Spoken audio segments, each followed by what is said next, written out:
Fala galera, olha nós aqui de novo para mais um episódio do Intelcast. Eu já estava até com saudade de trazer para vocês aquele episódio maravilhoso, né? E hoje, como não diferente de todos os demais, a gente sempre busca pessoas para estarem trazendo para vocês assuntos relevantes, assuntos que agregam a nossa vida. E neste Setembro Amarelo, que foi algo que Deus trouxe no meu coração para estar falando com vocês, né? Sobre a prevenção ao suicídio, sobre a conscientização de que a vida vale a pena. Comigo hoje nessa mesa para falar sobre psicologia, para falar sobre tratamento da mente, o psicólogo do nosso querido projeto Soldado Ferido. Comigo hoje aqui na mesa, Cláudio Rezende. Irmão, fica à vontade, é um prazer te receber aqui. Irmãos, né, mais que irmãos, pode se apresentar, fica à vontade, a câmera é toda sua, pode passar o seu currículo, tudo que você tem para agregar, que nós vamos bater um papo hoje aqui, que eu tenho certeza que vai alcançar muitos corações. Excelente, agradeço demais o convite, né? Meu nome é Cláudio, eu sou psicólogo desde 2019, sou formado em 2019 pela Newton Paiva. Sou policial militar, né, há 3 anos e trabalho como voluntário, né, tenho um consultório de psicologia, né, no Coração Eucarístico e também trabalho com minha esposa lá e sou voluntário no projeto Soldado Ferido, né, sou como psicólogo lá, assim como outros colegas também, policiais que são profissionais da área da saúde que atendem aí, né, os camaradas, né, das instituições, Polícia Militar, Polícia Penal e servidores da área da segurança pública como um todo. Excelente. Antes da gente entrar no nosso bate-papo, no nosso assunto tão importante, já falo com você que chegou aí, se inscreva no nosso canal, deixe o seu like, deixe os seus comentários, compartilhe esse episódio para mais e mais e mais pessoas, porque o intuito aqui hoje é que a gente possa alcançar o máximo de pessoas possível. Afinal de contas, nós podemos salvar vidas mesmo não estando perto delas.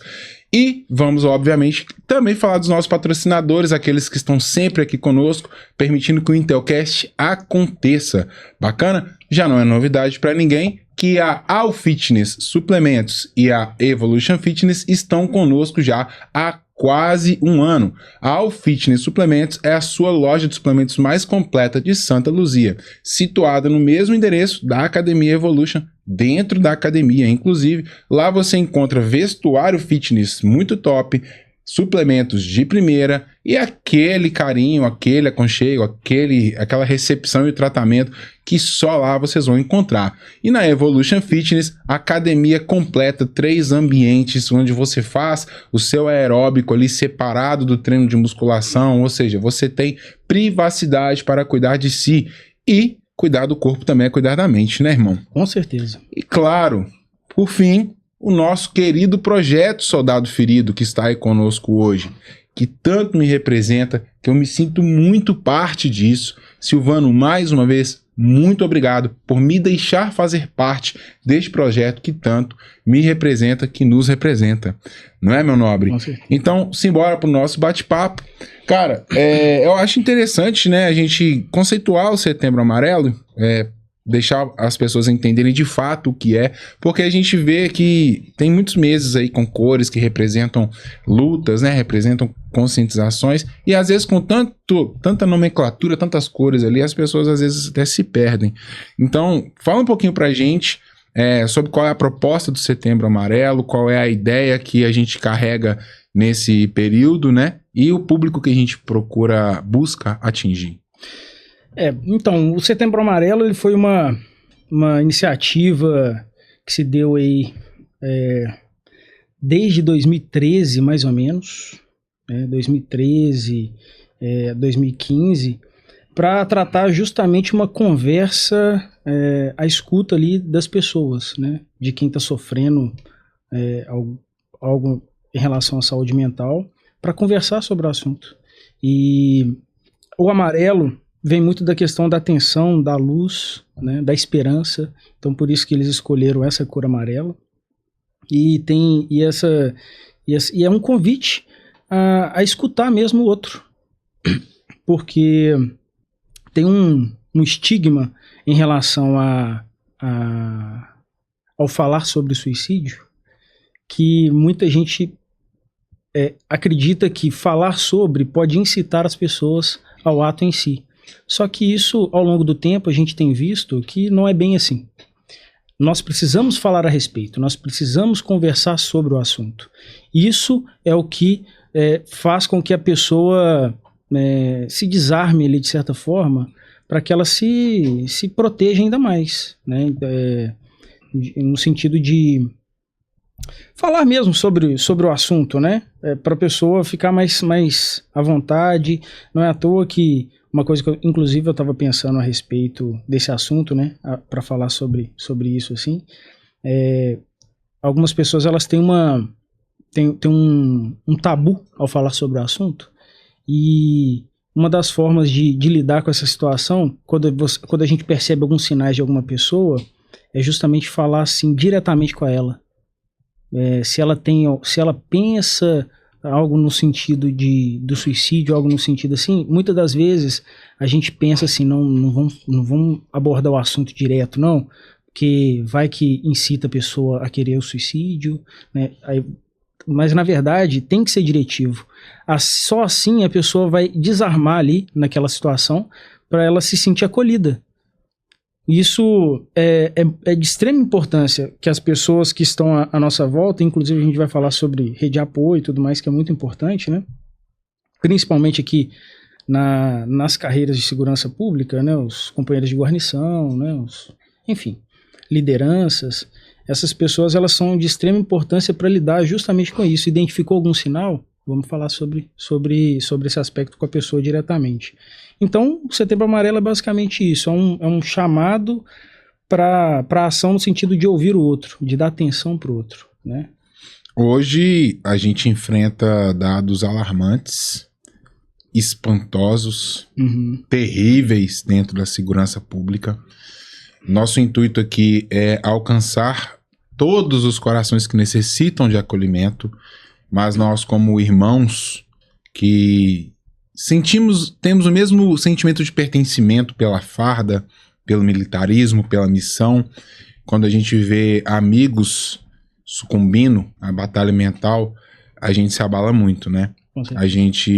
Nós dois batemos um belo papo, né? Antes disso aqui já dava ali um podcast. E assunto delicado, mexe com o nosso coração, mexe com o coração de quem está do outro lado, mas eu espero que o nosso papo aqui hoje mexa no coração, tanto no nosso quanto dos nossos espectadores, de forma a realmente entender e começar a perceber que às vezes nós temos uma pessoa do lado que precisa de um abraço, que precisa de um acolhimento, que precisa de ser ouvido, né? Porque nesses problemas, né? Nesses dados alarmantes, né? Que eu comecei a falar, hoje nós somos a segunda classe que mais comete autoextermínio no mundo, né? A classe policial, a classe militar. E isso é algo assim que grita por um cuidado, grita por algo a ser feito. Por que que isso acontece, né? Às vezes as pessoas nos veem, hoje no meu caso não mais, nos seus sinos, vêm fardados, aquilo sim mostra uma posição social muito bem definida, aquilo sim traz um respeito, uma autoridade, mas o preço que a farda cobra psicologicamente é muito alto, né, cara? Muito alto. A gente tem essa primeira percepção, que muitos colegas perguntam: como é ser policial? O que é que você costuma responder quando você escuta essa pergunta? Porque eu tenho certeza que você já escutou muito essa pergunta, né? Pois é. Como é ser policial? Muita gente vê o policial como uma pessoa quase intransponível ali, né? Um guerreiro que tá pronto para qualquer coisa. É quase invencível. Só que debaixo daquela farda ali, nós somos seres humanos, né? Carne e osso, igual qualquer outro. Então, uma farda não vai te proteger das mazelas do que o policial vivencia diuturnamente. Então, diariamente, diuturnamente, a gente vê muita coisa da sociedade. Então, assim, e isso, inclusive, é o que afeta muito o psicológico de muitos policiais. Então, pessoas em sofrimento, violência doméstica, surtos psicóticos, lidar com pessoas armadas a qualquer momento. O risco a todo momento, né? O risco a todo momento, a todo momento. Então, assim, é muito complicado. Geralmente, quando me perguntam, eu não costumo falar muito, não, entendeu? Porque eu parto do princípio que muitas pessoas não vão compreender totalmente. Tento falar uma coisa ou outra assim, falo como é que é o dia a dia do policial, mas tem gente que quando às vezes eu falo alguma coisa, algo específica, a pessoa viaja. Então eu já nem entro muito no assunto assim não, porque só quem vive ali mesmo sabe como é que é a situação, entendeu? É muito complicado. É muito complicado. É muita desgraça que o policial vê e não só vê, né? Ele vivencia aquilo, né? E às vezes as pessoas não conseguem compreender exatamente que do outro lado, por mais que pareça ser um super-homem, uma super-mulher, não é. É um homem ou uma mulher como qualquer outro, que chega em casa e quando depois que tira a farda e deita na sua cama, fica lembrando daquilo. E lidar com os problemas da sociedade é algo que exige um preparo muito maior do que o que a academia de polícia entrega, né, cara? Exige um preparo realmente mental e que não é fácil. E o policial, ele é visto como o salvador de quase tudo, né? Qualquer coisa, aconteceu qualquer problema na família de alguém assim, faz 190, liga 190, e parte dessa premissa mesmo, o policial ali tá ali para qualquer situação, praticamente. Então a sociedade vê o policial como alguém, como um super-herói mesmo. Hoje em dia nem tanto, né? Assim, mas muitos ainda tem a maioria. A gente tem que tomar um certo cuidado com relação a isso, com alguns pontos assim, porque tem muitos críticos aí. Mas, enfim, eu acho que muita gente ainda vê o policial como uma barreira intransponível. Sim, né? Eu tenho certeza disso. Tenho certeza. Então, isso é bem complexo. É um assunto delicado, por isso que a gente está iniciando, né, com cautela. Geralmente a gente chega aqui para gravar o podcast e é aquela coisa, mas é um assunto delicado, ele necessita que a gente realmente possa pensar duas vezes para poder estar entregando aqui um conteúdo de extrema qualidade, tanto quanto o trabalho que a gente já tem buscado fazer. Eu estou citando em primeiro ponto essa questão da vivência do policial, porque como todos vocês já sabem, o Projeto Soldado Ferido ele é voltado para atender policiais em situação de vulnerabilidade e seus familiares. E os seus familiares. Então, seja policial civil, militar, penal, federal, seja você quem for da área da segurança pública, o Projeto Soldado Ferido está de portas abertas para te ouvir, para te ajudar, para te acolher, e inclusive também aceitando voluntários, né? Com certeza. E o trabalho voluntário também tem uma participação muito importante na saúde mental. Se der tempo, a gente vai falar um pouquinho sobre isso, sobre o voluntariado, que o voluntariado, ele exerce um papel na nossa saúde mental muito interessante, porque a gente não pode se pautar só por ser remunerado, e quando a gente trabalha voluntariamente, a sensação de dever cumprido é bem maior. Você reparou isso? Pois é uma entrega muito genuína, né? É muito genuíno, isso ajuda muito. Então, assim, essa questão da vivência do policial, para que o nosso público entenda, aqueles que têm policiais na família, aqueles que têm policiais amigos, sempre alguém vai conhecer algum policial, esta pessoa pode estar precisando de ajuda. E não só ele, pode ter outros também na família que não são da área da segurança pública, que também podem precisar, e fiquem aí, porque hoje nós vamos falar também de sinais, vamos conseguir aqui passar para vocês algumas coisas que vocês possam começar a identificar que aquela pessoa que você ama está precisando de ajuda. Exatamente. Né? E aí nessa vivência do policial, como a gente bem disse aqui, como você citou a questão da guarnição, dentro do serviço policial, a primeira família do guerreiro, fora que ele deixou em casa, é a guarnição, né? Vão ser ali 2, 3 colegas, às vezes 1, e ter um bom ambiente de trabalho, ter uma boa relação com a sua guarnição, com o seu companheiro de trabalho é importante, Porque às vezes você vai conseguir se abrir para ele vai conseguir se abrir para você, e a gente está com o coração aberto para buscar dar um bom conselho, a gente está sempre de boa vontade, bem disposto a estender a mão para o colega, também pode mudar um quadro que às vezes já poderia estar muito próximo da tragédia, né? Com certeza. E as pessoas que estão à nossa volta que vai ter a maior facilidade de identificar, né, alguns sinais aí. Não é todo mundo que demonstra sinais. Isso é uma coisa bem interessante de ser falada. Não é todas as pessoas que demonstram alguns sinais, não.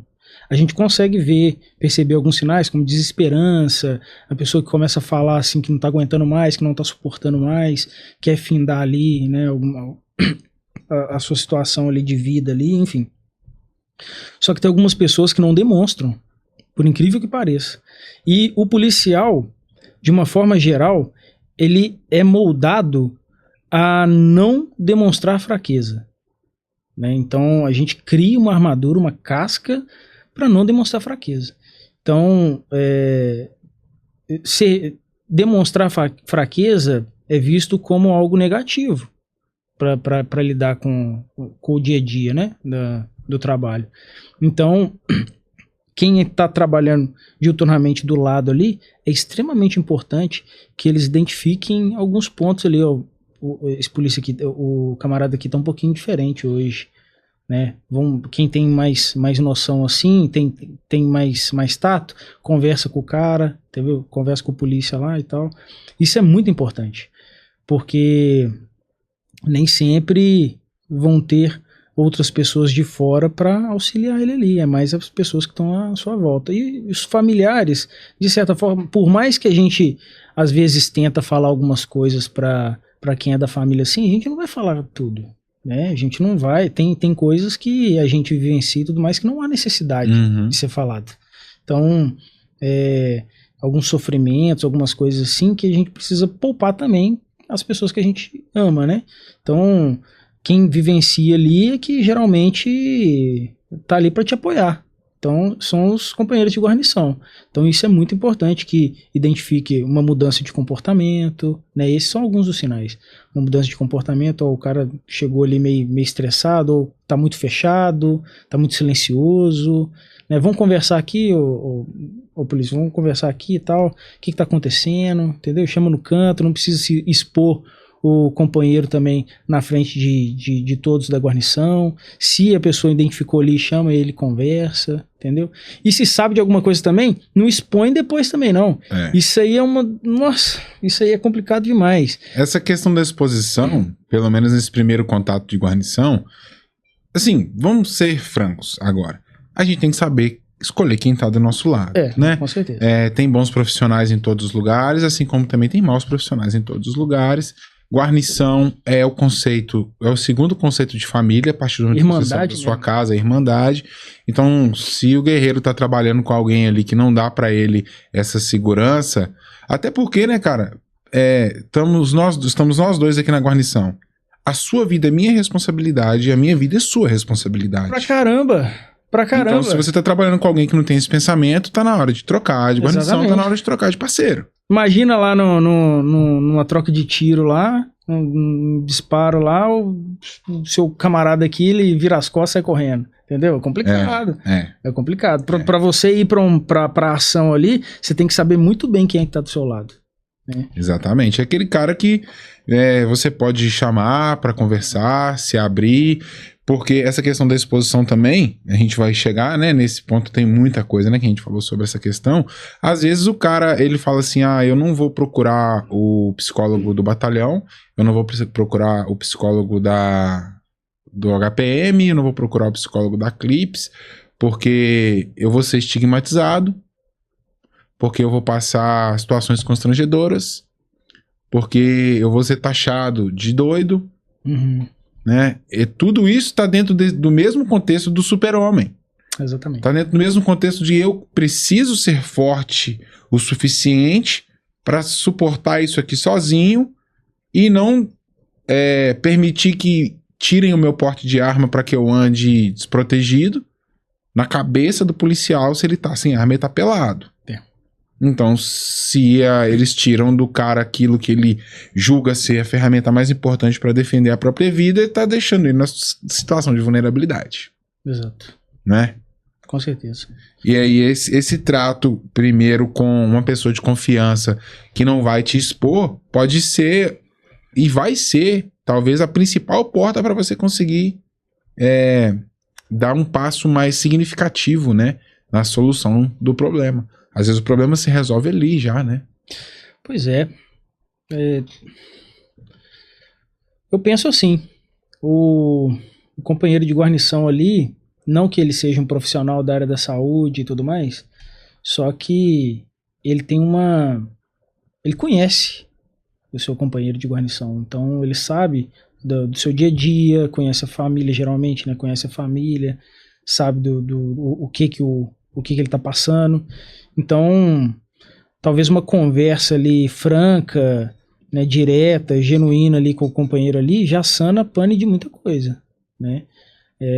Realmente, muitos policiais ele não vai querer mesmo realmente procurar um profissional, porque justamente pelo medo de ser julgado, né? Ser estigmatizado, né? A palavra que você usou aí, ser julgado, enfim.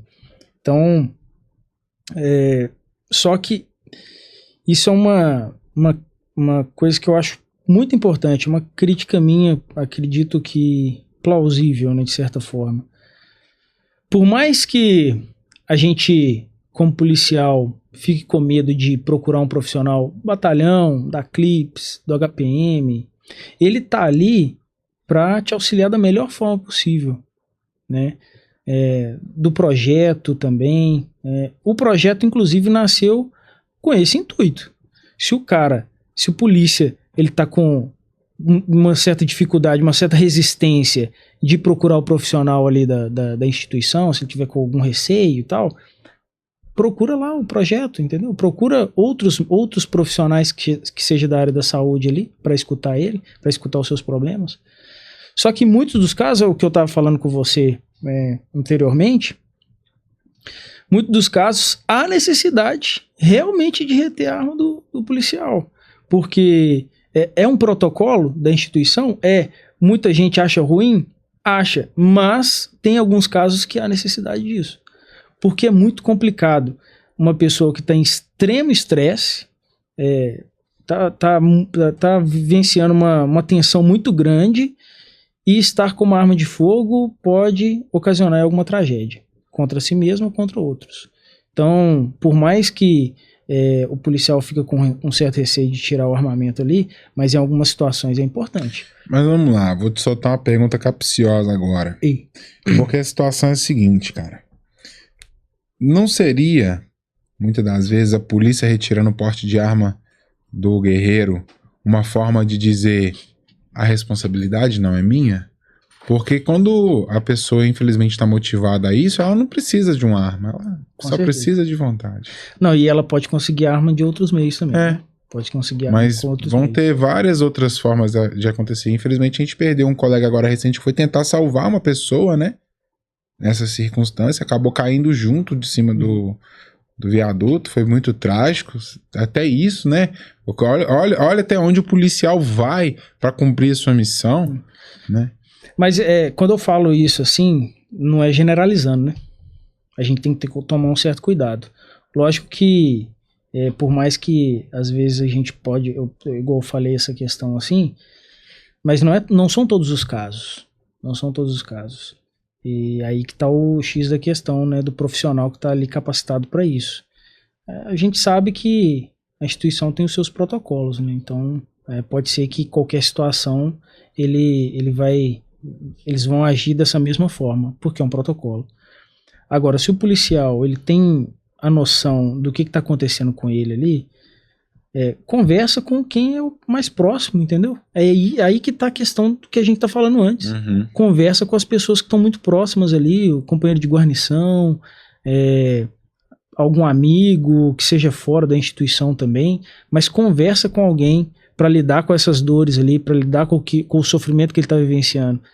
Porque ele também ficar no silêncio, ficar só na dele ali também, não vai levar nada. Ele vai se afundando cada vez mais no lamaçal. Exatamente. Ele não vai sanar a pane dele ali, não vai. Então, ele tem que falar sobre o assunto. Uhum. Exatamente isso, o Setembro Amarelo é justamente esse convite à conversa, à escuta. A coragem de falar, né? Coragem de falar, exatamente.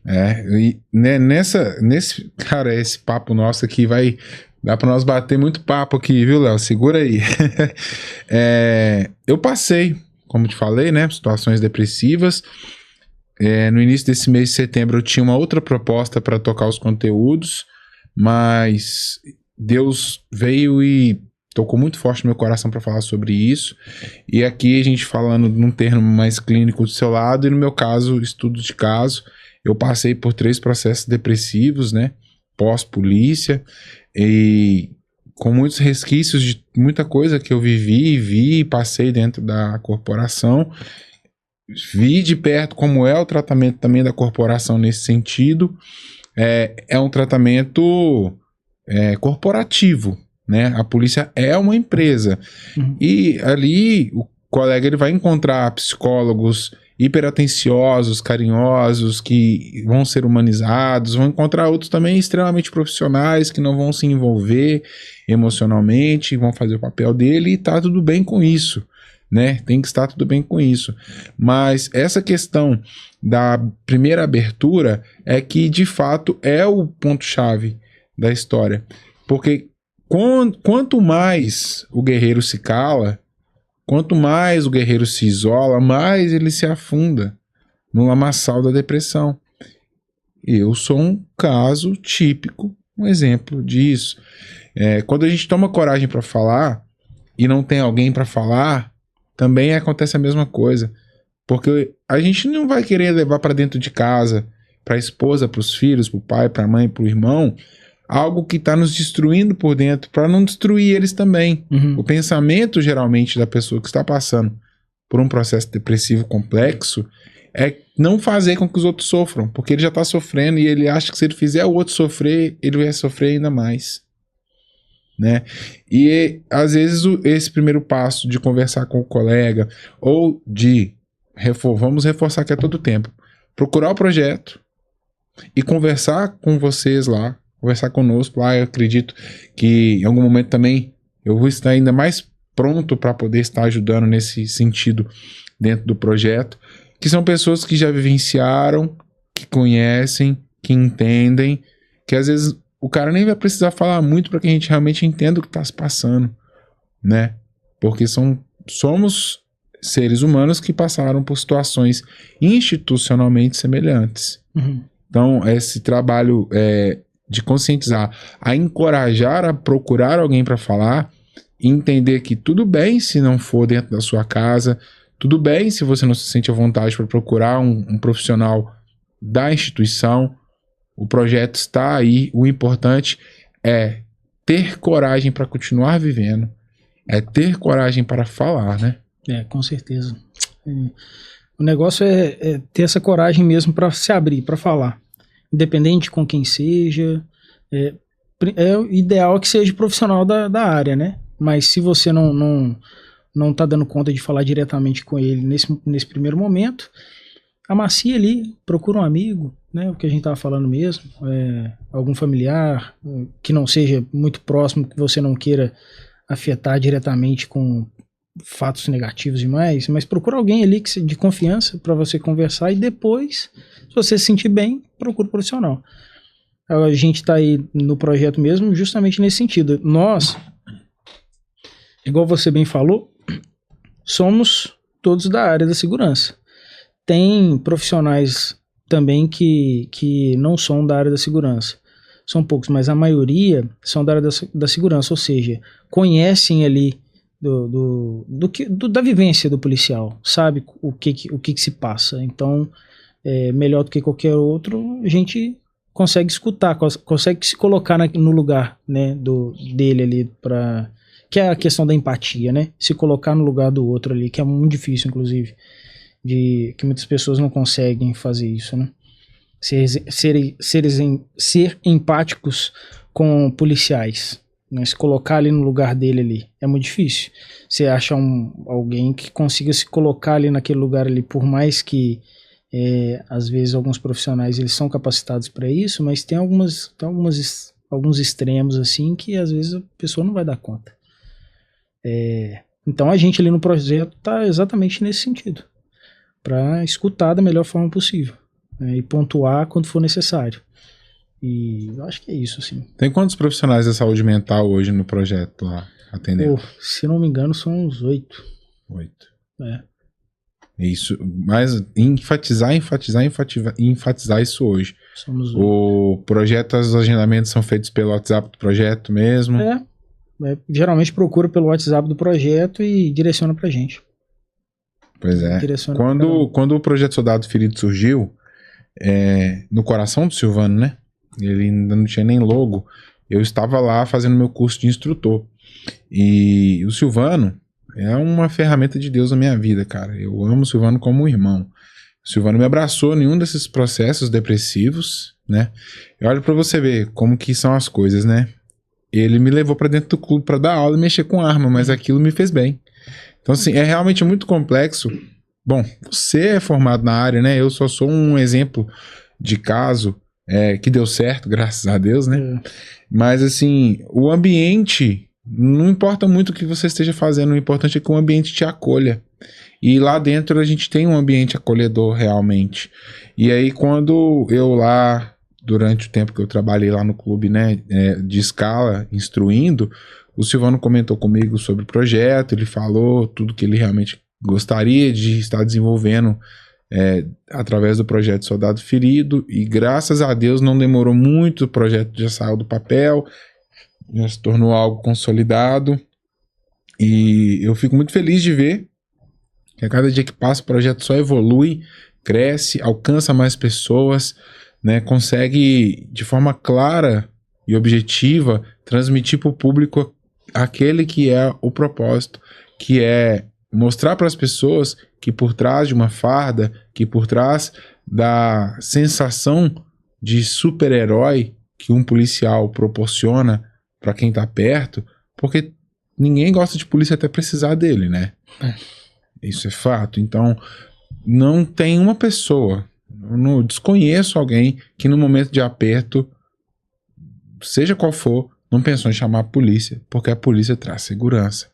E entender que aquela pessoa que está ali para te atender também é um ser humano, né? Que aquela pessoa que está ali para te atender, muitas das vezes acabou de atender uma outra ocorrência, às vezes envolvendo uma criança, às vezes envolvendo um idoso, às vezes envolvendo uma situação de uma crueldade extrema, e aquilo mexe com a gente, aquilo mexe com o colega, e simplesmente buscar essa empatia, porque por ser um assunto muito delicado, muito complexo, a gente já repete isso aqui 300 vezes porque exatamente a empatia, ela também é moldada na visão das outras pessoas. A partir do momento que eu te conheço aqui, Cláudio, soldado, fardado, trabalhando, eu estou te vendo investido do poder do Estado. Uhum. Mas quando eu conheço você, pessoa, escuto sua história, a gente dá umas boas risadas, a gente se comunica e se identifica, isso muda. Então a empatia também vai partir do momento em que a pessoa, escutando este nosso episódio, assistindo esse nosso episódio, ou realmente buscando olhar com outros olhos para a figura do policial, e a gente não está estigmatizando nada, são todos, porque é o que a gente escuta muito, né? A polícia é truculenta, a polícia é isso, a polícia é aquilo. Calma. São pessoas e pessoas. Porque até aquele policial que às vezes age de uma forma truculenta, ele tá tão sobrecarregado que aquilo se torna válvula de escape. Você já pegou algum caso desse tipo? Você conseguiu identificar um caso desse tipo? Isso acontece muito. Acontece. E realmente, aí que entra algumas coisas pro policial fazer fora ali do dia a dia de serviço, né? Uma atividade física, uma arte marcial, um treinamento, com disparo de arma de fogo mesmo. Todos esses processos aí podem ser a sua válvula de escape para ele justamente sair disso aí. Porque essa reação de alguns policiais que pode acontecer aí, de truculência e tudo mais, isso pode causar um transtorno gigantesco para ele, né, no futuro aí. Então, é importante que ele se previna em relação a isso, justamente para não chegar nesse ponto de autodestruição, né, no final aí, para não chegar num ponto do que a gente está discutindo aqui, que é a prevenção do suicídio, do autoextermínio. Porque começa aí, em pequenos conflitos, pequenos estresses ali, aí fica calado, e aí vai indo, aquilo vira uma bola de neve, e vai crescendo, vai crescendo, vai crescendo. Quando chega num certo ponto, ele não vai dar conta de falar mais com alguém, entendeu? Porque ele vai estar na cabeça dele que ele não vai conseguir me escutar o que tá passando na minha cabeça. Como assim que eu vou conseguir falar isso aqui pra ele, entendeu? O que tá passando na minha cabeça aqui de alguns atos, por mais loucos que sejam, como é que essa pessoa aqui, que eu vejo aqui, que parece que é uma pessoa tão tranquila, tão boa, vai conseguir escutar isso? Eu não vou conseguir falar, aí ela reprime ainda mais, entendeu? Então, assim, questão de válvula de escape, igual você falou, por mais que aconteça, o policial ele tem como se prevenir em relação a isso. A gente sabe que, igual você falou, somos todos seres humanos. Tem alguns que vão agir dessa forma, talvez pela essência dele, outros não. Foi uma construção, foi vivenciando, foi acontecendo, foi experiências ali e tal, e não estava dando nada, tá tudo tranquilo e vai indo. Só que a gente sabe que não dá nada até dar, né? Não dá nada até dar, é complicado. Eu vejo isso como você pegar um animalzinho e ir acuando ele. A questão de reprimir as emoções, de reprimir o pensamento, reprimir aquilo que está acontecendo. É como se estivesse acuando um bicho no canto. Uma hora ele vai te atacar de volta. E esse canto que a gente reprime esse animal é a nossa própria mente. A mente mente. Já ouviu esse termo? A mente mente. No meu processo de recuperação, eu li muito. Procurei realmente começar a entender como que a minha cabeça estava funcionando e o porquê que eu estava passando por situações tão caóticas dentro de mim mesmo. E eu comecei a entender que para sanar um problema, você tem que pegar aquele problema, identificar aquele problema e achar uma solução para aquele problema. E não jogar para o outro. E não jogar para o outro. Então, quando eu tenho um rádio de pilha estragado, eu pego ele e jogo dentro da caixa de coisas estragadas, não resolvidas, e pego o outro, e pego o outro, e pego o outro, daqui a pouco a minha caixa vai estar derramando de problemas. Não é? Com certeza. Ela está derramando de coisas que eu não solucionei. Mas se eu pegar e analisar aquele problema, a primeira pergunta que eu aprendi a me fazer, isto realmente é um problema? Porque isso muda tudo. Porque se você está diante de um problema na sua vida que está tirando a sua paz, tirando o seu sono, já está te colocando numa situação de desconforto mental, aquilo de alguma forma está te roubando algo. Então, se é um problema, a resposta é um problema, é um problema. Tem solução? Tem solução. Bacana. Qual é a solução? Vamos procurar ajuda, vamos conversar com o colega, vamos, esse é o caminho. Mas se na primeira pergunta não é um problema, não é para a caixa dos problemas, é para o lixo. Joga no lixo. É um problema, mas não tem solução, lixo também. O meu irmão me falou uma coisa uma vez, e isso gravou no meu coração, e eu espero que grave no coração também quem precisa, que o que não tem remédio, remediado está.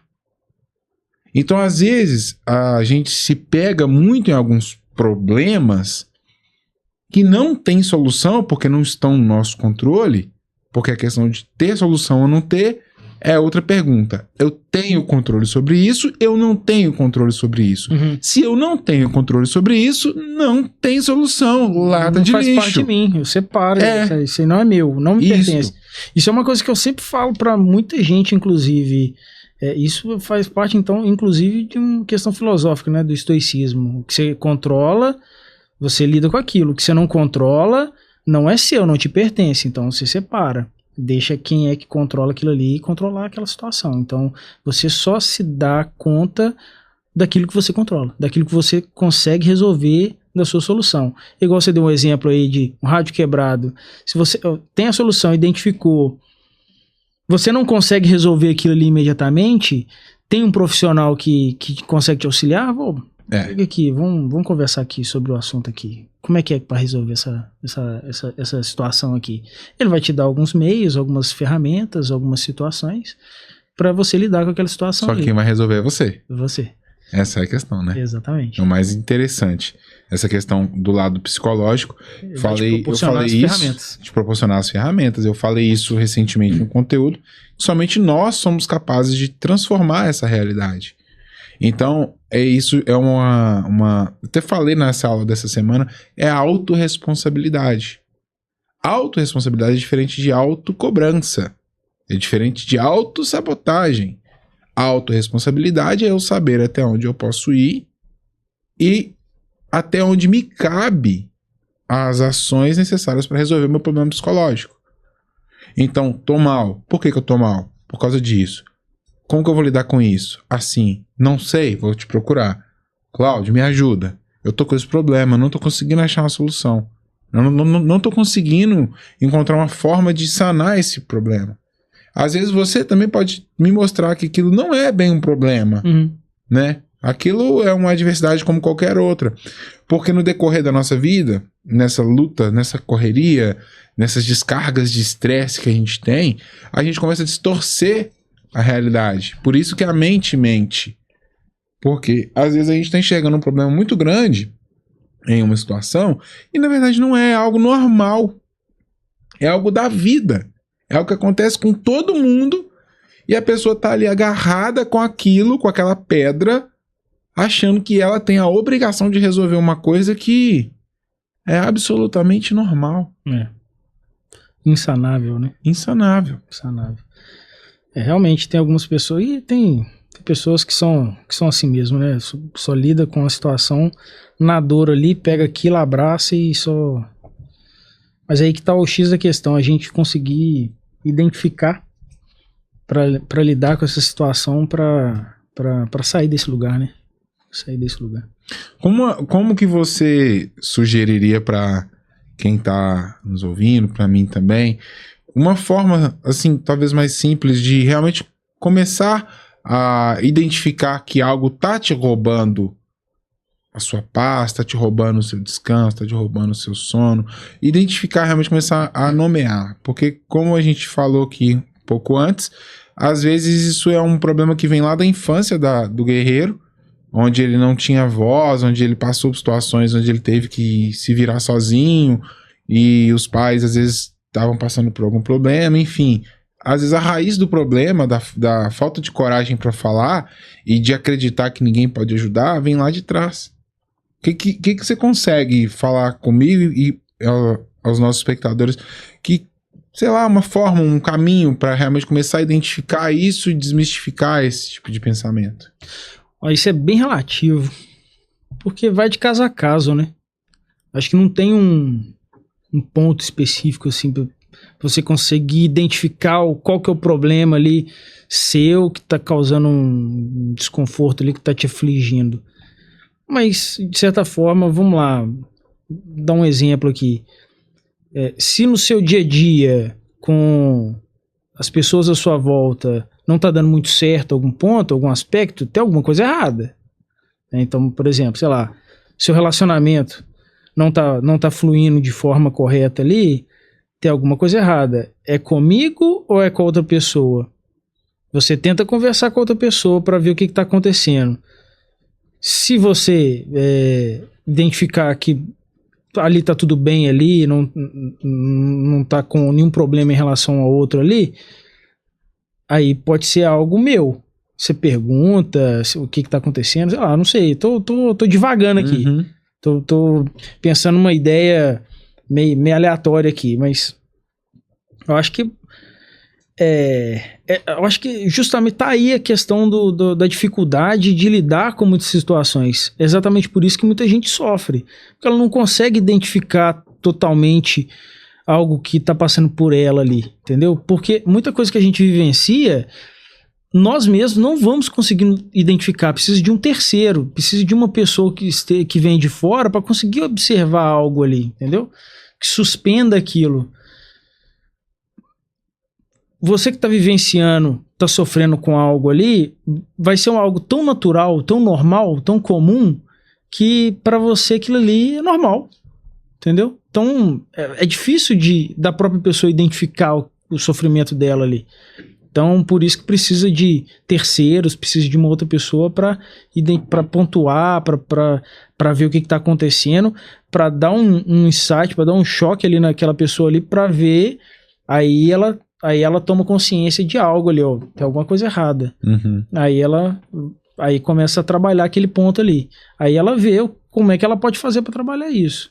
Se ela mesma consegue com terapias, diversos tipos de terapias, tem psicoterapia, tem terapia ocupacional, tem muita coisa hoje em dia. Vai fazer yoga, sei lá, entendeu? Faz alguma coisa, arte marcial, atividade física. Inclusive, uma das coisas que eu sempre falo assim também com pacientes meus, que é muito importante, tem algumas coisas que são cruciais assim no dia a dia da pessoa para que ela viva bem, né? Dormir bem, atividade física e ter um bom relacionamento. Um relacionamento interpessoal adequado ali, conversar com as pessoas e tal, ter um convívio social. Uhum. Isso é extremamente importante. Nós somos seres biopsicossociais, então tem a questão do corpo, tem a questão da mente e do social. Então, se um desses pontos ali não tiver andando muito bem, é algum ponto para ser trabalhado. Dessa forma, acho que a gente consegue identificar algo, né? Certo, sim. Dessa forma, acho que a gente consegue, respondendo a sua pergunta, acho que a gente consegue responder. Então, se alguma coisa desses 3 pontos aí não estiver indo bem, pô, vamos fazer esse lado aqui para ver como é que ajuda.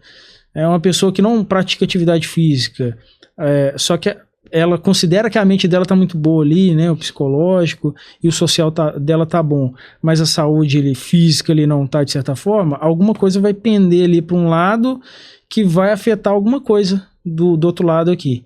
Então, vamos trabalhar isso aqui, vamos para uma academia, vamos fazer alguma coisa. Assim como as outras questões também. Psicológico. Tá? A pessoa faz atividade física, tem um bom relacionamento social, só que ela tá sofrendo mentalmente. Procura um profissional da área da saúde, faz alguma terapia, alguma coisa. Às vezes o cara faz a terapia, faz atividade física, mas ela se isola, não tem relacionamento social. Somos seres sociais, então vamos começar a interagir aqui, vamos fazer alguma atividade aqui com mais pessoas, enfim, entendeu? Eu acho que a se exercitar mentalmente e fisicamente. Exatamente. Tem a questão espiritual também, que é extremamente importante. Também. Tem pessoas que são adeptas a algumas religiões, outras não, enfim, mas a questão espiritual, ela é extremamente importante. Acho que todos esses 3 pontos que eu falei, sem um lado espiritual adequado, bacana também, eu acho que pode pender de uma forma negativa, né? Sim, a fé é uma âncora, né? A fé é uma âncora que te mostra que vale a pena viver. De fato. É muito complicado a gente falar de questão de fé, porque ainda é muito mais individual do que a questão do problema psicopatológico, né? Mas eu sou um cara de muita fé e te digo de fato que nos piores momentos, naqueles onde... Eu até falei isso, cara. Falei sobre isso. Não me lembro qual foi dos vídeos que eu fiz. Eu falo que eu enfrentei meus próprios demônios de frente. Eu escutei eles sussurrando baixinho no meu ouvido. Se mata. Ninguém vai sentir sua falta. E o que me manteve realmente de pé nesses momentos mais tenebrosos foi a fé. Foi a fé de acreditar e entender que tudo passa. Uhum. Que o momento bom é passageiro, então aproveita ele. E o momento ruim também é passageiro, então seja forte. Uhum. Porque quando a gente toma conhecimento de alguém que partiu, né, tomando coragem de tentar contra a própria vida, para quem nunca sentiu esse frio na espinha, de ter que enfrentar seus próprios demônios de frente, e eu falo os próprios demônios porque na minha concepção de fé existe Deus. E o mal que a gente tanto fala, ele é parte da dualidade do ser humano. Então o bem e o mal ele só existe porque o ser humano existe. Então o mal é aquele que nós devemos combater em nós mesmos. Ele está dentro de nós. O pensamento maldoso, o pensamento que te sabota, aquilo que não te permite começar algo de propósito, igual hoje a gente tem aqui o podcast, ele é dentro da gente. Então quando a gente sente esse frio na espinha, esse calafrio, de ver que, poxa, de fato vale a pena viver, não importa o que esteja soprando no meu ouvido, eu não vou dar ouvidos a isso, né? A gente vê que as pessoas acabam cometendo o ato, dói. Essa questão da empatia de quem já passou por uma situação depressiva, que é claro, né? A gente vai ter muito mais empatia com pessoas que passaram por situações semelhantes do que as nossas, né? Semelhante às nossas. E, enfim, eu até me emocionei aqui, cara, porque de fato isso foi um negócio que tocou muito no meu coração, sabe? Mexeu muito comigo. E eu quero mesmo, eu espero mesmo que a gente possa alcançar muitas pessoas, porque como não é muito adequado a gente ficar usando exemplos para esse caso, né? Você já perdeu pessoas próximas, eu já perdi pessoas próximas. É uma forma muito cruel. A morte já é cruel, mas perder alguém dessa forma é muito cruel, porque a gente se cobra também, quem fica também acaba se cobrando. Por que eu não percebi? Por que eu não fiz mais por ele? Né? Onde foi que eu não vi que isso estava prestes a acontecer? E aí agora eu queria que a gente faça um pouco mais sobre os sinais, porque eu também tenho alguns exemplos também, graças a Deus esses positivos, de identificar sinais em alguns colegas e conseguir formar essa rede de apoio, mesmo que pequena, né, ou dentro da guarnição, ou dentro da unidade, para ajudar o colega. Alguns sinais que a gente consegue identificar, né? Eu vou começar aqui e enquanto isso você vai enchendo aí a sua caixa de ferramenta. Eu tive um colega no 34 que ele vivia, falava, respirava, dormia, reclamando de algumas coisas na vida dele que não andavam. E essas coisas que não andavam tinham relação com o relacionamento amoroso. E isso começou a trazer muito transtorno para ele, muita neurose. Ele começou a fantasiar situações que perceptivelmente, claro, não estava dentro da casa dele, mas a gente consegue perceber quando a pessoa está exagerando muito no que está falando. Uhum. E eu comecei a perceber que ele realmente tinha um sinal que me lembrava um sinal de um fato anterior, que a gente chegou a comentar, que infelizmente o resultado foi negativo. E por ter passado por essa situação, eu identifiquei e não me envolvendo muito, porque quando a gente também se envolve, você troca, né? É uma troca. Você quer ajudar, você está oferecendo algo bom. A pessoa está precisando ser ajudada, ela está mal, ela vai acabar passando para você um pouco da dor dela, do sentimento dela, da vibração que ela tá. Então a gente tem que ter muita cautela, tem que ter muita fé para poder também ir fazer isso. E conversando ali, conversando, dia após dia, um café, um momento no vestiário, no pátio do quartel. Um belo dia ele falou comigo, eu cheguei a pensar várias vezes em retirar minha própria vida. Mas, por incrível que pareça, a gente tem conversado tanto que isso já não tá passando mais pela minha cabeça.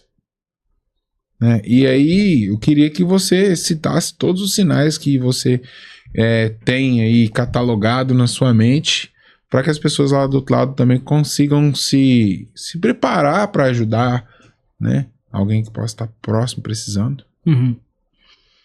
Bom, acho que os principais pontos que eu considero é a desesperança.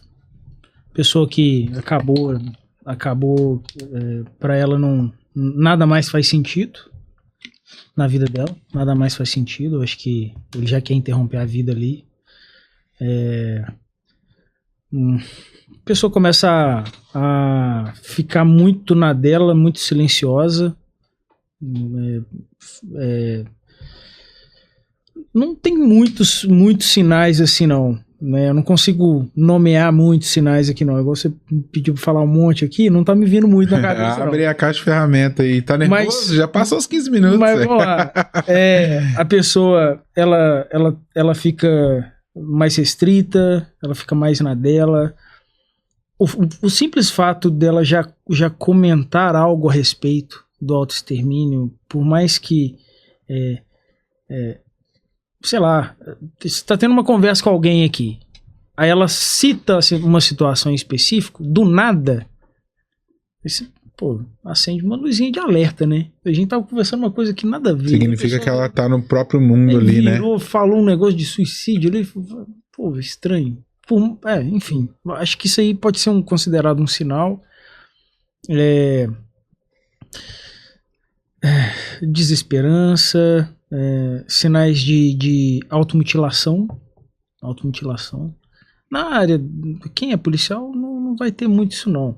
Mas, às vezes, a pessoa que se machuca muito pode ser alguma coisinha ali também de alerta ali. Às vezes não totalmente intencional, sabe? Uhum. Sabe, por exemplo, fazer algumas coisas extremas demais, por mais que sejam listas ali, mas são coisas que não havia necessidade de fazer. Acessos de raiva seria uma forma de automutilação? Mas não sei. Como assim? Aquela pessoa que se estressa e sai esmurrando parede, chutando quina, chutando porta. Exato, pode ser considerado. Vou chutar uma parede, vou dar um soco na parede, machuca. Tá se automutilando. Se automutilando. Inclusive eu lembrei de algum, assim, saindo da linha de pessoas da área da segurança, acho que pensando até muito em questões de jovens, eu esqueci até de comentar a respeito disso. Até porque hoje em dia entra muito na polícia também pessoas novas, né? 18, 20 anos e tal, que são jovens, são pessoas novas.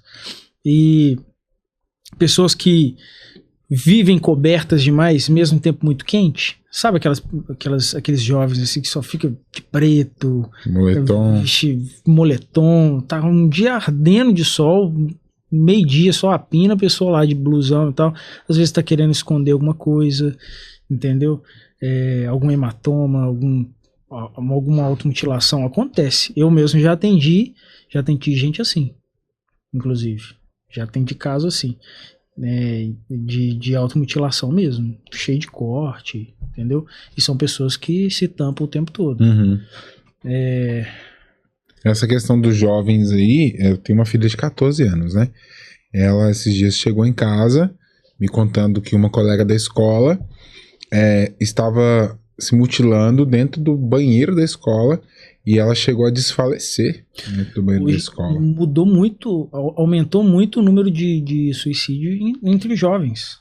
A situação é muito complicada, né?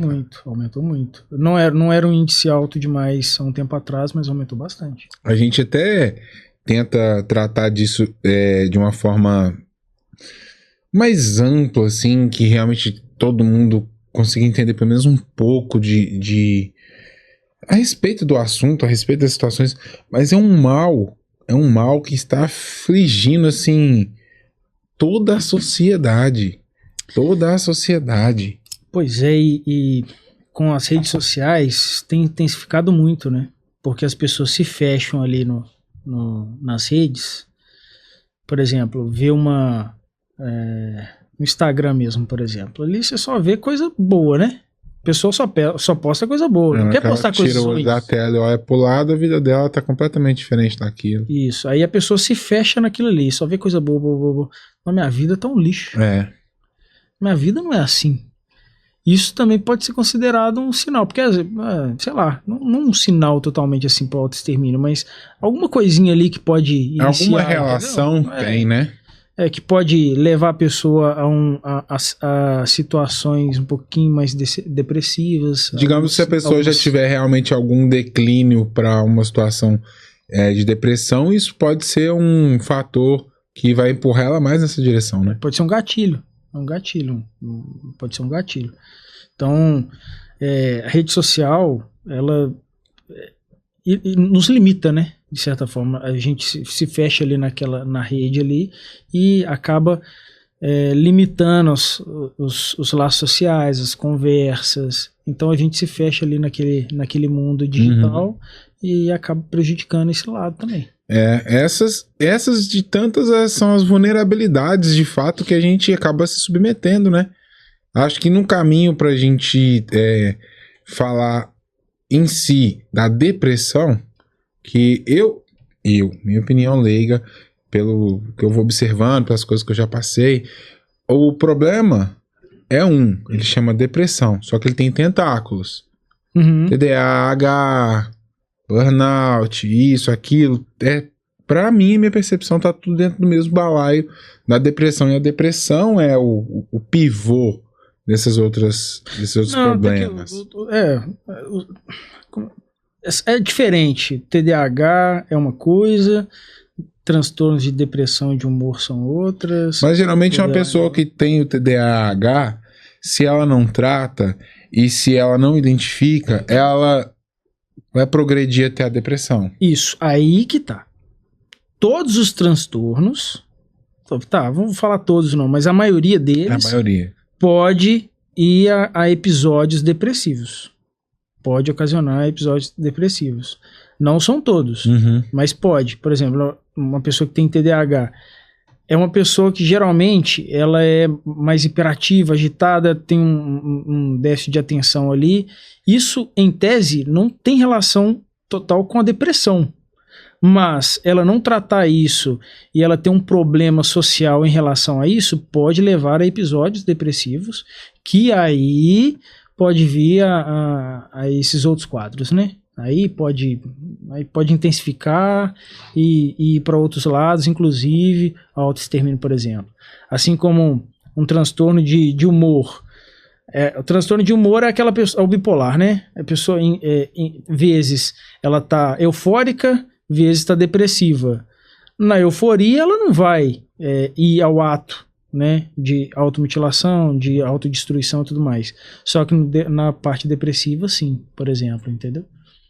Então, vários dos transtornos pode ir a ansiedade, transtorno de pânico. Não tem nada a ver diretamente com a depressão, mas pode levar a episódios depressivos. Entendeu? É como se fossem rios diferentes levando pro mesmo mar. Se você não tratar... Tem os dois lados, sempre tem as duas vias ali. Não só duas, né? Tem várias, mas grosso modo tem... Essa questão social também de rotular cada situação, é claro que pro clínico isso é extremamente importante, porque se você só consegue resolver um problema que você identifica. Então por isso existem essas nomenclaturas, né? Para cada tipo de transtorno, que a cada ano novos estudiosos, novos cientistas desenvolvem formas de tratar e colocam um nome em cada especificidade de problema psicopatológico para que possa ser tratado de melhor maneira. Mas minha opinião, quero que você fale sobre isso, acho que ficou muito banalizado, ficou muito rótulo. Virou um rótulo. As pessoas, hoje, aquelas que são mais desligadas mesmo da opinião alheia, elas só faltam vestir uma blusa escrito rótulo igual Coca-Cola, de um problema psicossomático. E outras, que aí já entra esse caso tanto da vulnerabilidade que a gente está falando institucional, outros já não querem ter isso. Eles não querem carregar esse rótulo, porque esse rótulo vai trazer uma imagem de fraqueza. Né? Até que ponto é interessante existir uma rotulagem externa, social, e não somente clínica.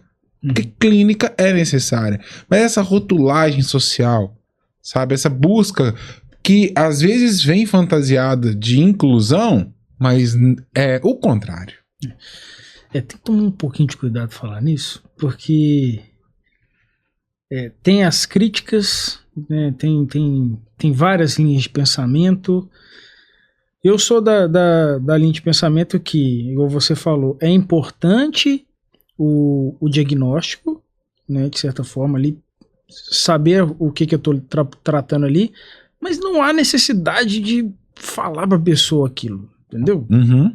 Eu parto do princípio que não há necessidade. Por exemplo, eu identifiquei que uma pessoa está com um transtorno de déficit de atenção. Não preciso falar para ela, você tem esse transtorno de déficit de atenção. É igual eu falo para algumas pessoas. Eu falar para você que vai resolver seu problema? Não vai. Não vai. Agora, eu sei o que é. Eu sei as ferramentas para utilizar para lidar com essa situação. Vamos trabalhar com essas ferramentas aqui. Vamos fazer isso, fulano. Vamos trabalhar com esses aspectos aqui hoje. Vamos fazer isso, aquilo outro. Ela não precisa saber necessariamente aquele trânsito que ela tem aquele problema ali. Que ela tá passando por aquilo, né? Porque, de fato, a gente não é dono da doença. A gente não é dono do problema. Tá passando por ele. Por isso que é um pouquinho delicado. Porque tem muitas pessoas que têm a linha de raciocínio que fala assim, não, é importante que a pessoa saiba o que ela tem para ela lidar com aquela situação ali. Mas tá, beleza, mas quem vai trabalhar com aquilo ali vai ser o profissional que tá falando. Então, eu posso simplesmente ir pro lado de só trabalhar com essas ferramentas aqui, sem precisar falar. Uhum. Mas tem profissionais que gostam. Mas enfim, né? Acho que vai de discricionário, né? Discricionário essa situação. Eu tô citando isso aqui porque um dos pontos que eu marquei pra gente falar aqui é sobre a questão do assédio moral.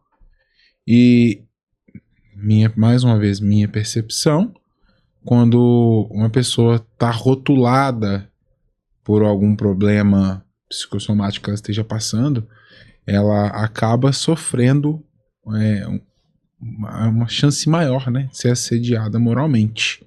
Uhum. Porque em todos os âmbitos, do quartel a quem trabalha num escritório, a quem trabalha numa cozinha, a quem só convive com seus familiares, pessoas vão começar a te tratar de uma maneira diferente, você vai perceber, aquilo não vai te ajudar. Acontece, não tem jeito. Isso, de fato, é também um sintoma social da pessoa que chega e se identifica e fala, eu tenho TDAH, eu tenho isso, eu tenho aquele outro problema. O bipolar, tadinho do bipolar. Porque o bipolar é o que mais sofre assédio moral. É o que mais é taxado de doido pelas pessoas. E isso empurra a pessoa ainda mais pro fundo do buraco. Né? Institucionalmente, a gente teve um caso de um policial civil que cometeu suicídio por assédio moral. Claro que a gente não tem acesso a tudo que realmente estava acontecendo, mas ela estava sofrendo assédio moral dentro da unidade dela e ela não suportou. Então, olha até que ponto o assédio moral pode chegar. O que será que essa mulher estava passando? Uhum. Qual será que era o problema que ela precisava de ser ajudada a tratar e, na verdade, ela estava sendo massacrada por isso, né? Pois é. E tem que tomar cuidado com esses rótulos, né? Eu acho que isso é extremamente importante. Eu acho que a gente nomear para lidar com a situação é importante, mas jogar isso aos quatro ventos para pessoa assim. O complicado é que tem pessoas que elas gostam de usar esses termos aí como muleta, né? Para conseguir as coisas. Isso que é complicado. Só que aí alguns pensam dessa forma e acham que todos vão pensar, querem isso assim também, né? Querem só um laudo ali para resolver algumas demandas, só que ela não pensa as consequências, às vezes não pensa nas consequências, né? O que pode ocasionar isso futuramente. E vai piorar, pode piorar muito a situação da pessoa. Né? Voltando para dentro do quartel, você com certeza também já vivenciou, viu e ouviu, e eu ouvi durante 10 anos, que todo colega que procurava ajuda psicológica e voltava com um laudo para a companhia, No outro dia, a tropa toda tava sabendo. É. No outro dia, a conversa era assim, ó. Tá sabendo que fulano ficou afim? Foi baixado psicologicamente. Ó, fulano tá baixado psicológico, ó. É. Caçaram a arma dele, ó, nós tava correndo. Olha como chega o pensamento do ser humano do outro lado, da pessoa pensar assim, a minha vida tava em risco porque tiraram a arma dele. Então ele era um risco pra mim. Aí os companheiros não vão querer trabalhar com ele. Isso. Os companheiros começam a rechaçar aquele colega. Aquele colega é jogado pra escanteio dentro do batalhão. Ele é mandado pro do subserviço. Eu vi colegas antigos, eu cheguei na polícia em 2011, eu ainda peguei uma leva de dinossauros na polícia, que já estavam nos últimos anos. Eu vi colegas afundados no alcoolismo, que era nítido que aquele cara já tinha vivido de todos os terrores que ele poderia ter vivido na carreira dele, jogado num canto, um subserviço, que eu não preciso nem falar qual, porque não é demérito para quem vive disso, mas para um cara que a vida inteira trabalhou na rua como policial.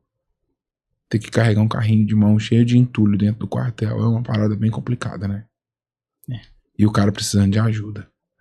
Então, sobre isso, esse assédio moral, sobre essa visão que a gente é moldado a ter quando a gente chega dentro da polícia, e claro, sendo um observador, não olhando só para o próprio umbigo, olhando ao redor, a gente vê tantos colegas que precisam, sabe, de um apoio, de uma confiança. Às vezes o cara, irmão, tirou 28 anos de serviço padrão. O cara salvou vida. O cara atendeu ocorrências de todos os tipos. O cara bancou cursos operacionais de todos os tipos. Eu tô dando aqui um exemplo de um fato conhecido. E essa história de um sargento. E graças a Deus hoje ele está bem. Então, sim, glória a Deus pela vida dele. Mas que no final da carreira, o cara tava tão sobrecarregado que o alcoolismo quase levou ele embora. Inclusive, a questão dos sinais lá de autoextermínio e tudo mais, o uso abusivo de álcool e drogas é um dos. Outro ponto, eu também cheguei a pensar quando você estava falando a questão de álcool e drogas. Porque pode parecer que não. Mas infelizmente a gente tem muitos colegas que têm problemas com drogas. O álcool é o mais comum, mas existe com outros também. Acontece, é mais velado, mais escondido e tal, mas acontece. Mas o álcool, nossa, o álcool é terrível. Por mais que muita gente pode falar de drogas ilícitas e tudo mais e tal, mas o álcool também detona o camarada, viu? O álcool detona o camarada. Eu vejo o álcool tão destrutivo quanto o crack. O resultado é o mesmo. Só o tempo que é diferente. Só o tempo. É mais lento, né? É uma coisa bem lenta. Então, essa questão quem bebe aí vai me classificar. Não, cara, mas aí que tá, Cláudio. Eu parei de beber. Desde outubro que eu não bebo. Mas essa semana agora, tô vivendo um momento mágico na minha vida. Eu tive vontade de tomar uma cerveja. E tá tudo bem. Comprei uma cerveja, botei na minha taça, degustei minha cerveja e acabou. Não, fazer um uso recreativo ali, uma coisa tranquila, é tranquilo. Tranquilo. O complicado é o uso excessivo, né? A questão é que a droga em si, seja ela qual for, ela intensifica o seu estado emocional. Correto? Uhum. Então, se você tá mal e você bebe, procura como que aquela bebida vai funcionar.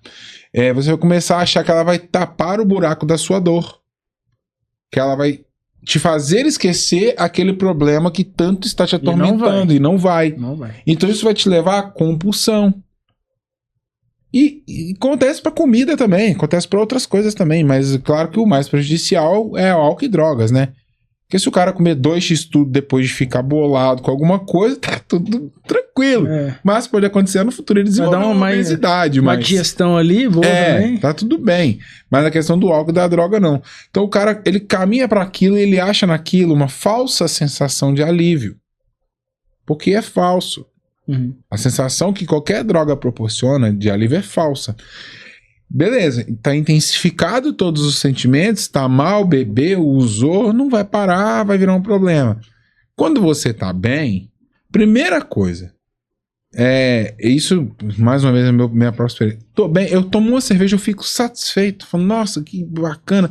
Não tem aquela compulsão, aquela vontade de continuar, abre outra.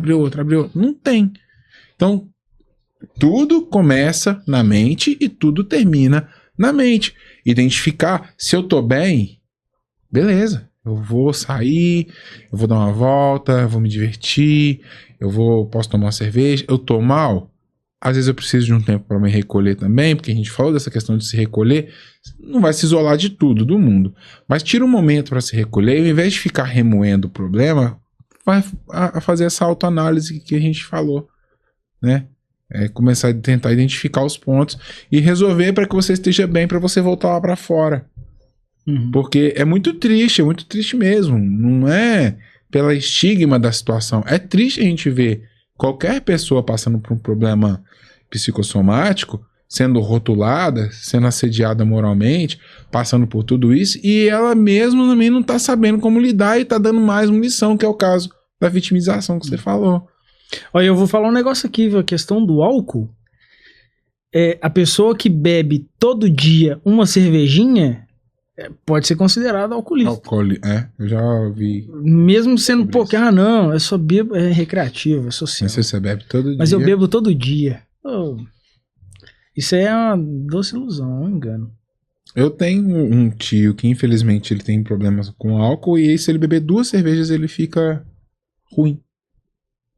Ou seja, no alcoolismo não é pela quantidade, é a frequência. A frequência, exatamente, a frequência. Não é a quantidade. Pois é. A pessoa pode beber aqui, pegar um dia isolado aqui, beber um engradado todo sozinho ali e tal, vai ficar anos sem beber. Ela encheu a cara, caiu no chão, ficou igual um gambá lá na sarjeta lá. Mas um dia só. Não é considerado um alcoolista, porque não teve uma frequência. Agora, uma pessoa que bebe uma cervejinha todo dia, a pessoa não vai conseguir ficar sem. Beber, ela sente falta. Vai dar né? Alguns sintomas ali. Não, né? Fica claro que há um problema. Vai sentir algumas coisas, né? Alguns desconfortos, né? Às vezes uma sensação corporal, algum incômodo, dor de cabeça, sei lá, qualquer coisa. Vai dar sinais corporais ali. Cansaço,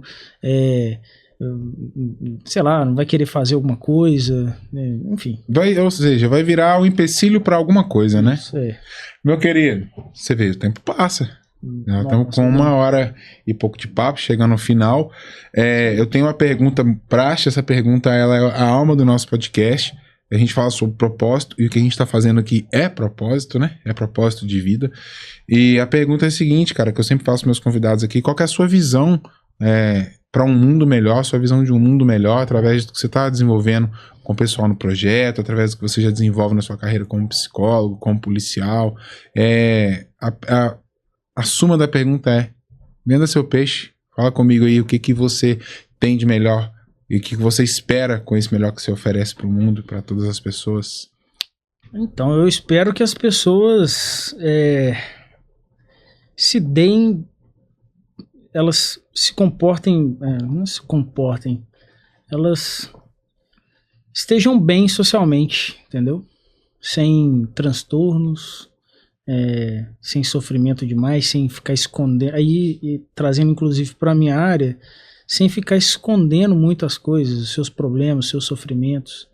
Tem alguma dor, alguma coisa? Fala sobre. Então, conversa com alguém. Então, inclusive, é o que eu gostaria de deixar, assim, até de uma mensagem final, assim, vamos pôr assim, né? Tenha coragem de falar sobre suas dores. Consiga se abrir com alguém, independente de quem seja. Eu acho que eu até falei no início aí, as pessoas próximas e tudo mais. Se for um profissional da área, excelente, melhor ainda. A gente está aqui para isso. Estudamos anos afinco aí, aquela coisa toda, justamente para atender o outro, para escutar, dar conta de escutar as suas mazelas e os seus problemas, para que a pessoa se sinta bem e viva bem socialmente, para que ela não entre ali num espiral do abismo e se afunde cada vez mais, para ela sair desse lugar, para que ela se viva bem, tranquila, plena, sem sofrimento demais, sem se colocar em uma situação de sofrimento extremo. Porque sabemos que todos temos dores, todos sofremos com alguma coisa, todo mundo, não tem um que não. Então, fale sobre, entendeu? Fale com alguém capacitado a respeito disso, se abra, conversa com alguém, entendeu? E a gente está à disposição. É isso aí, excelente, muito bom. Também gostaria de deixar meu recado. Joga em mim aqui. Deixa eu falar com vocês uma coisa. Vale a pena viver. Essa é o meu encerramento desse episódio para vocês, de um cara que ouviu o diabo, os seus próprios diabos, falarem, sussurrando no meu ouvido, para acabar com a minha própria vida. E eu não fiz isso. Eu estou aqui hoje, vivendo meu propósito, levando para vocês um conteúdo na intenção de inspirar vocês a buscarem os seus melhores todos os dias. Graças a Deus, estou cercado de excelentes pessoas ao meu lado e eu só tenho a agradecer a Deus por isso, a minha família, aos meus amigos, e agradecer. Gratidão, gratidão e gratidão. Se cuida, guerreiro. Se cuida, guerreira. Tudo na vida passa. Tudo na vida passa. E se não te matou, vai te fortalecer. Então não seja você a fazer isso contra a sua própria vida. Não faça. Vale a pena viver. E assim, nós encerramos esse episódio maravilhoso, irmão. Gratidão pelo compartilhamento, né, pela multiplicação da mensagem aqui. Chegou até o final, não esqueça, deixa seu like, inscreve no canal, compartilha. Simbora multiplicar coisas boas, já tem coisa ruim demais aí fora e a gente tá aqui tentando fazer algo totalmente diferente. Sigam o Intelcast também no Instagram, no TikTok, tem algumas coisinhas lá, mas nosso canal principal, fora o YouTube, é o Instagram.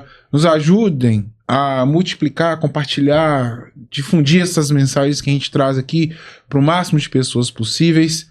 E é isso aí, até o nosso próximo episódio. Gratidão a todos vocês e fui!